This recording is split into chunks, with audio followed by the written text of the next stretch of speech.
Chers auditeurs, auditrices, soyez les bienvenus en classe sur l'ERTM. Aujourd'hui, j'ai l'honneur et le plaisir de vous présenter une leçon en physique sur les machines simples niveau 9e année fondamentale. Mais avant, nous allons faire un retour en arrière sur les machines simples. Qu'est-ce qu'une machine simple? Pourquoi une machine simple? Bien, donc l'homme, pour faciliter certains travaux, l'homme a créé des instruments simples appelés machines simples. Parmi ces machines simples, nous pouvons citer les leviers, les poulies, le trait, etc. Ce sont des machines qui fonctionnent simplement. Ce sont des machines aussi qui permettent à partir d'une force donnée, transmettre une force d'intensité différente ou d'orienter la force dans une autre direction. Donc, l'usage de ces machines, on n'a pas besoin quand même d'un moteur pour faire fonctionner ces machines. C'est avec la main qu'on peut faire fonctionner ces machines, d'où leur nom machine simple. Donc ce sont des machines qui ont été fabriquées simplement et leur fonctionnement aussi, on les fait fonctionner aussi simplement sans moteur. Donc c'est ça qu'on appelle ça les machines simples. Parmi ces machines simples, on vous a déjà cité les leviers, la poulie et le trait, etc. Donc voilà des exemples de ces machines simples. Nous avons ici en première position le levier, la poulie et le trait. Donc, ces trois machines feront l'objet de notre étude. Mais nous allons commencer à étudier la première machine qui est le levier. Bien. Voilà. On va vous donner le plan de notre leçon. Donc, en première position, nous allons voir la définition du levier. En deuxième position, principe de fonctionnement et description. En troisième position, conditions d'équilibre du levier. Quatrième position, maintenant, les trois genres de levier. Et cinquièmement, évaluation. Bien. Voilà, définition du levier. Donc, on va voir qu'est-ce qu'un levier. Donc, vous voyez en bleu, la barre qui est en bleu, c'est ça qu'on appelle ça un levier. C'est une barre rigide, mobile, autour d'un point. Le point qui est représenté en vert est appelé le point d'appui. Donc, le levier peut tourner librement autour de ce point-là, qu'on appelle ça le point d'appui. Donc, on peut exercer sur les deux extrémités du levier aussi deux forces. Une force, la première extrémité, et l'autre aussi, une autre force sur l'autre extrémité, qui tente à faire tourner le levier en sens contraire. Bien, on continue. Principe de fonctionnement et description. En première position, nous allons voir principe de fonctionnement. Donc, comment fonctionne un levier? Comme on a eu à vous dire, c'est une machine simple qui fonctionne simplement aussi, qu'on peut faire fonctionner aussi simplement avec la main. Donc, vous avez ici une charge en bleu. Donc, la charge, pour soulever cette charge, qu'est-ce qu'on doit faire? Il suffit de prendre le levier, on met un bout sous la charge. Donc, voilà maintenant la force de la charge s'exerce à partir du point A. Cette force est appelée la force résistante. Donc, le levier s'appuie maintenant sur le point O, qui est le point d'appui, et sur l'autre extrémité, qui est le point B, il suffit d'exercer une force relativement faible à partir du point B pour soulever maintenant le levier, le corps solide, pour faire soulever la charge. Donc, je reprends. Pour faire fonctionner le levier, il suffit de prendre ici le levier, vous mettez un bout sous la charge et la charge va exercer une force à partir du point A. Cette force est appelée la force de résistance. Donc le levier s'appuie sur le point O, qui est le point d'appui, et l'autre extrémité qui est le point B, il suffit d'exercer une force relativement faible à partir de ce point pour faire soulever la charge. Donc voilà, c'est une machine très simple à fonctionner. Donc on fonctionne facilement cette machine avec la main. Bien. Donc Maintenant, nous allons aller avec la description. Donc, un levier, comme vous le voyez, je vous ai dit, c'est une barre rigide de longueur AB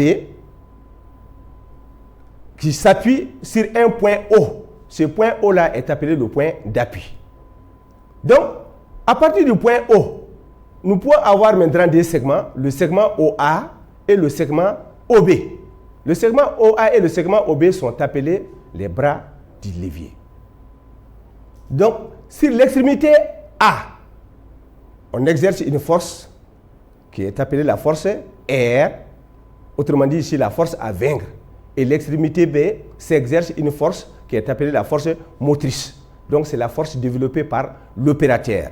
Donc, c'est cette force qui doit pouvoir vaincre la force R. La force R est appelée la force résistante et la force F est appelée la force motrice. Voilà les différentes parties du levier. Bien, conditions d'équilibre du levier. Quand dit-on qu'un levier est en équilibre? Bien, vous voyez au tableau, nous avons ici un levier. On dit que le levier est en équilibre si les points A, O, B sont dans le même plan horizontal. Le point A, O, B sont dans le même plan horizontal. En ce moment, nous dirons que le levier est en équilibre. Bien, donc la condition d'équilibre du levier autour du point O, comment ça s'écrit? Donc la condition d'équilibre du levier autour du point O s'écrit tout simplement, vous prenez la longueur du segment OA multipliée par l'intensité de la force résistance R, OA multiplié par R, l'intensité de la force résistante R. Ça doit donner le même résultat que la longueur du segment OB multiplié par l'intensité de la force motrice, autrement dit la force qui est appliquée à partir du point B. Donc, ici, la condition d'équilibre du levier autour du point O s'écrit OA multiplié par R est égal à OB multiplié par F. Bien, donc, l'unité principale de la mesure de longueur étant le mètre, le segment OA et OB sont exprimés en mètres. Et l'unité dans le système international d'une force aussi étant le newton, la force R et F sont aussi exprimées en newton. Donc, voilà la condition d'équilibre du levier. Donc, la formule encadrée, c'est une formule à connaître parce que cette formule vous permet de traiter les exercices sur le levier. Tous les exercices qu'on va vous donner sur le levier, ces exercices seront traités à partir de cette formule. Donc, c'est une formule à reconnaître. Surtout ne pas oublier l'unité. Donc, OA et OB sont toujours exprimés en mètres et F et R sont exprimés en newton. Donc, ne pas oublier ça. Bien, on continue. Les trois genres de levier.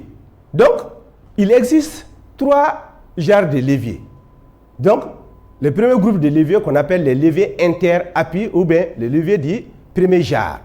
Donc, vous voyez ici au tableau, en vert, donc ça c'est le levier. Vous voyez maintenant que le point O, qui est le point d'appui, cette fois-ci est situé entre le point A et le point B. C'est ça qu'on appelle ça le levier interappui. Autrement dit, le point d'appui est situé entre le point d'application de la force résistance R, qui est le point A, et le point d'application de la force motrice, qui est le point B. Donc, ces genres de leviers sont appelés des leviers inter-appui. Comme exemple de levier inter-appui, nous pouvons citer les ciseaux, les tenailles, les pinces coupantes, le pied de biche. Donc, on vous a montré ici l'exemple, ça c'est les ciseaux et le pied de biche. Donc, ce sont des leviers inter-appui. Bien, donc nous allons voir aussi les leviers du deuxième genre qu'on appelle levier inter-résistant. Donc, cette fois-ci, contrairement au levier inter-appui, vous voyez maintenant que pour le levier inter-résistant, cette fois-ci, le point d'application de la force résistante, qui est le point A, est situé cette fois-ci entre le point d'appui O et le point d'application de la force résistance, qui est B. Donc, A est situé entre O et B. A étant le point d'application de la force résistante, est situé entre le point d'appui O et le point d'application de la force motrice. Donc, ici, ça c'est ici le levier interrésistant. Comme exemple, nous pouvons citer la brouette que vous connaissez tous. La brouette est un levier interrésistant.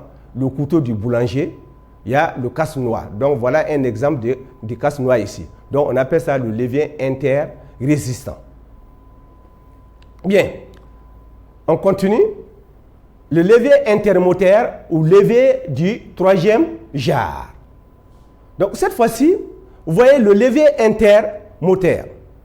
Donc, le point d'application de la force motrice, qui est le point B, est situé cette fois-ci entre le point O et le point A, qui est le point d'application de la force résistante.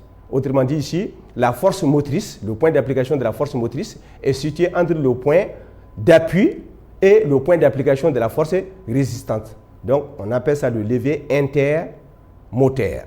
Comme exemple de levier intermoteur, vous voyez maintenant l'avant-bras. Ça, c'est un exemple de levier intermoteur. Donc, nous avons aussi l'étau. Donc, l'étau, ici, vous voyez maintenant le point d'application de la force motrice maintenant est situé. Ça, c'est le point d'application de la force motrice est situé entre, ici, le point d'application de la force de résistance qui est en haut, là, le point d'application qui est en haut, et le point d'appui. Voilà. Donc, ça, c'est un exemple de levier intermoteur. Bien. Évaluation. Donc, en question d'évaluation, on peut vous demander de décrire, en première position, décrire le levier et donne son principe de fonctionnement. Comme deuxième question, établir la formule de la condition d'équilibre du levier, fait un schéma. En troisième position, troisième question, cite et définit les genres de levier, donne des exemples dans chaque cas, fait un schéma pour chaque cas. Chers élèves, chers auditeurs, merci pour votre aimable attention. À nous revoir.